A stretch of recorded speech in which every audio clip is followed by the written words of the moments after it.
السلام علیکم ورحمۃ اللہ وبرکاتہ۔ دوستوں، درس قرآن و حدیث صرف 10 منٹ میں۔ آپ سمجھ سکتے ہیں کہ اللہ ہمیں قرآن میں کیا پیغام دے رہا ہے۔ اس درس کو اینڈ تک دیکھیں اور دیگر دوستوں سے بھی شیئر کریں۔ جزاک اللہ۔ الحمدللہ رب العالمین والصلاة والسلام علی سید الانبیاء والمرسلین، اما بعد فاعوذ باللہ من الشیطان الرجیم، بسم اللہ الرحمن الرحیم۔ ناظرین کرام، حاضر ہوئے ایک مرتبہ پھر درس قرآن لے کر آپ کی خدمت میں۔ آج ہم سماعت کریں گے سورہ بقرہ کی آیت نمبر 199۔ آئیے سماعت کرتے ہیں کہ اللہ تبارک و تعالی نے اس آیت مبارکہ میں کیا پیغام دیا ہے۔ درس کو توجہ کے ساتھ سنیے گا تاکہ سن کر اس پر عمل کرنا آسان ہو جائے۔ بسم اللہ الرحمن الرحیم۔ ترجمہ: اللہ کے نام سے شروع جو نہایت مہربان رحم والا ہے۔ ثم افیدوا من حیث افاض الناس واستغفروا اللہ ان اللہ غفور رحیم۔ ترجمہ: اے قریشیوں، تم بھی وہیں سے پلٹو جہاں سے دوسرے لوگ پلٹتے ہیں اور اللہ سے مغفرت طلب کرو، بے شک اللہ بخشنے والا مہربان ہے۔ ثم افیدوا من حیث افاض الناس، پھر تم بھی وہیں سے پلٹو جہاں سے دوسرے لوگ پلٹتے ہیں۔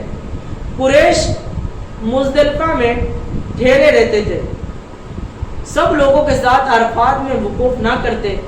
جب لوگ عرفات سے پلٹتے تو یہ مزدلفہ سے پلٹتے، تو اس میں اپنی بڑائی سمجھتے۔ اس آیت میں انہیں حکم دیا گیا کہ وہ بھی سب کے ساتھ عرفات میں وقوف کریں اور ایک ساتھ واپس لوٹیں، یعنی ایسا نہ کریں کہ سب لوگوں کے ساتھ عرفات میں وقوف نہ کرتے تھے، سب لوگ عرفات سے پلٹتے تھے، یہ مزدلفہ سے پلٹتے تھے، یعنی لوگوں کا برخلاف کرتے تھے، برعکس کرتے تھے۔ کس لیے کرتے تھے؟ اپنی بڑائی سمجھتے ہوئے۔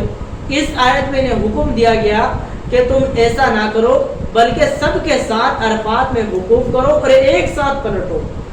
یہی حضرت ابراہیم اور حضرت اسماعیل علیہ السلام کی سنت ہے۔ حضرت ابراہیم اور حضرت اسماعیل علیہ السلام ایک ساتھ ہی پلٹا کرتے تھے۔ اسلامی احکام سب کے لیے برابر ہیں۔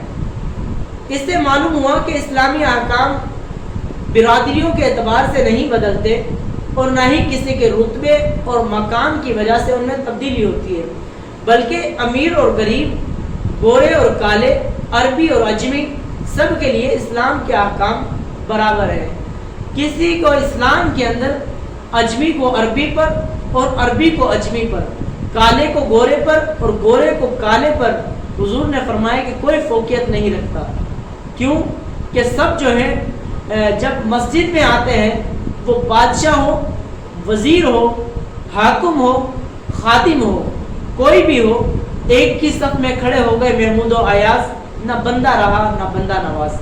اسلام میں امیر اور غریب نہیں دیکھا جاتا، عربی اور اجمی نہیں دیکھا جاتا، کسی کے رتبے کی وجہ سے احکام چینج نہیں ہوتے۔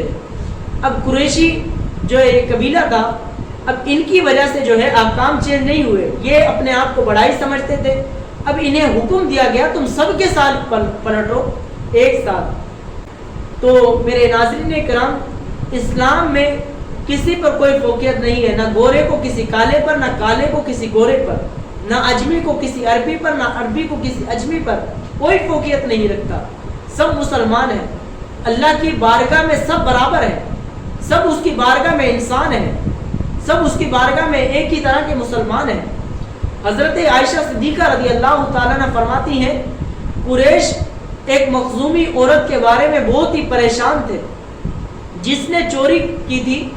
لوگ کہنے لگے اس کے بارے میں حضور رسول اللہ صلی اللہ تعالیٰ علیہ وآلہ وسلم سے گفتگو کون کرے؟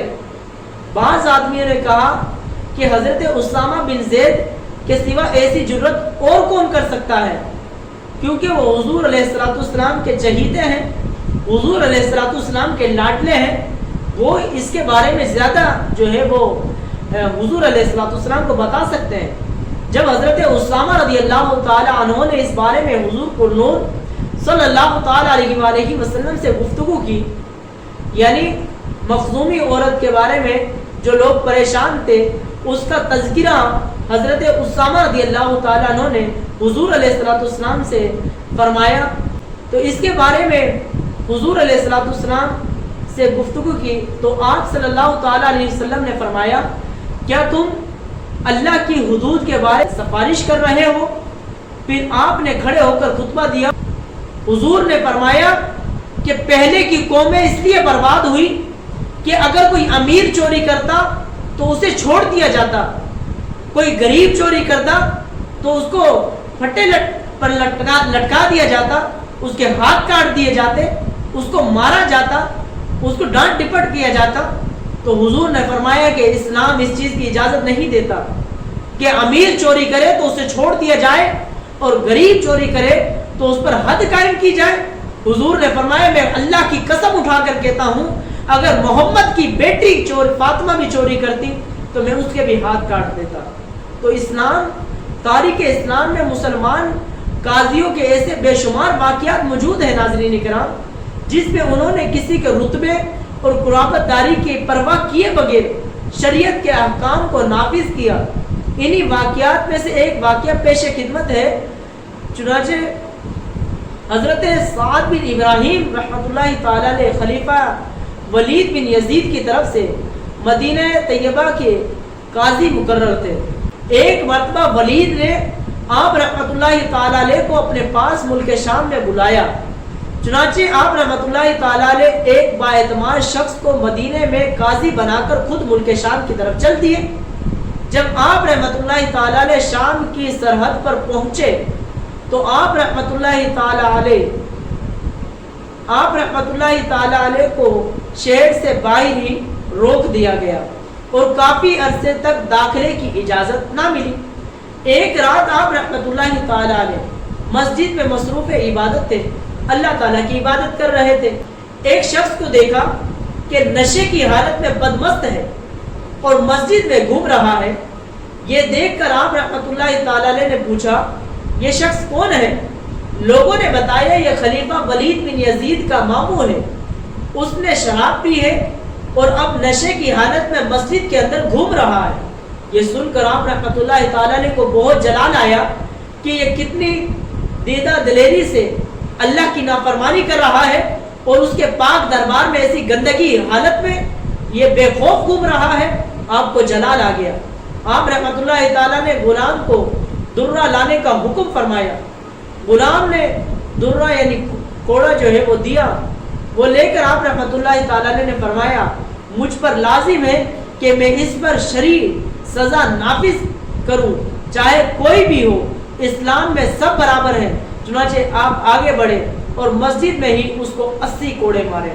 آپ نے یہ نہیں دیکھا کہ خلیفہ ولید بن یزید کا ماموں ہے، اگر میں اس کو ماروں گا، اس کو کچھ کہوں گا تو خلیفہ ولید بن یزید مجھ پر جو ہے وہ سزا نافذ کر دے گا.